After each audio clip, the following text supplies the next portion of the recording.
Aujourd'hui, je vais vous parler de la perche chaude. La perche chaude, je l'appelle mon poisson curieux. Bon, on va lancer notre ligne à l'eau. Elle va regarder, elle va venir voir, elle va sentir, elle va goûter. Hop!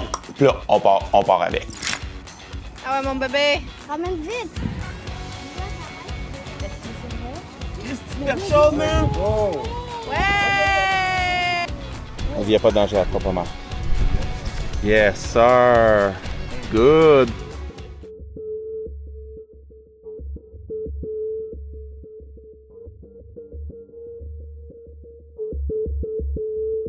Parfois, quand on vise une espèce en particulier, exemple le chigan ou quoi que ce soit, puis on va pêcher avec des plus petits leurres, ben il y a de fortes chances qu'on attrape des perches chaudes parce qu'elle est très répandue au Québec dans nos cours d'eau, lacs, fleuves, rivières. Elle est pratiquement partout.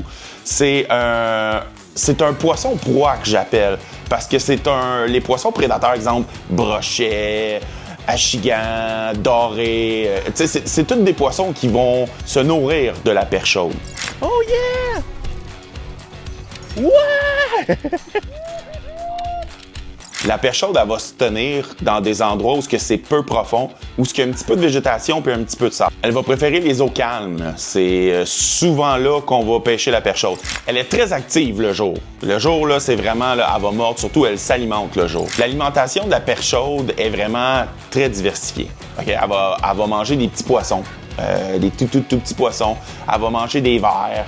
Elle va manger tout ce qui se retrouve dans l'eau, des petits crustacés, des petits insectes aquatiques. La perche chaude, c'est un poisson excellent pour initier vos jeunes à la pêche. Parce que elle va mordre, première des choses, puis c'est pas mal unanime. On va lancer à pas mal d'endroits du bord, puis il y a de fortes chances qu'on attrape de la perche chaude. Petit conseil comme ça aux parents qui veulent faire débuter les enfants à la pêche, allez dans des endroits où vous êtes sûr que vous allez apprendre du petit poisson. Commencez pas par prendre le plus gros poisson au monde. Commencez par des petits poissons, des petits crapets soleil, des petites perches chaudes, tout ça. Juste pour y amener le plus possible de chances de pêcher. Puis, super important, pour conserver nos bassins de poissons, montrez-lui le catch and release. On explique à nos enfants pourquoi qu'on remet le poisson à l'eau.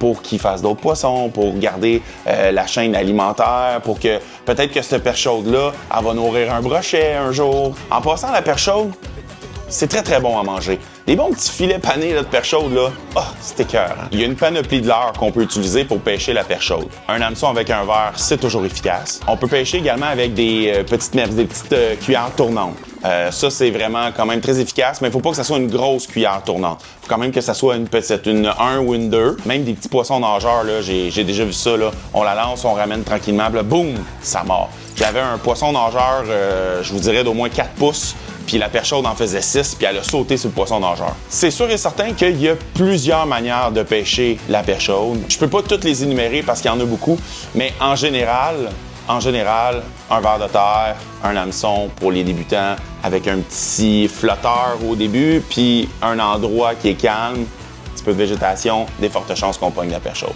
Du moins, je vous le souhaite.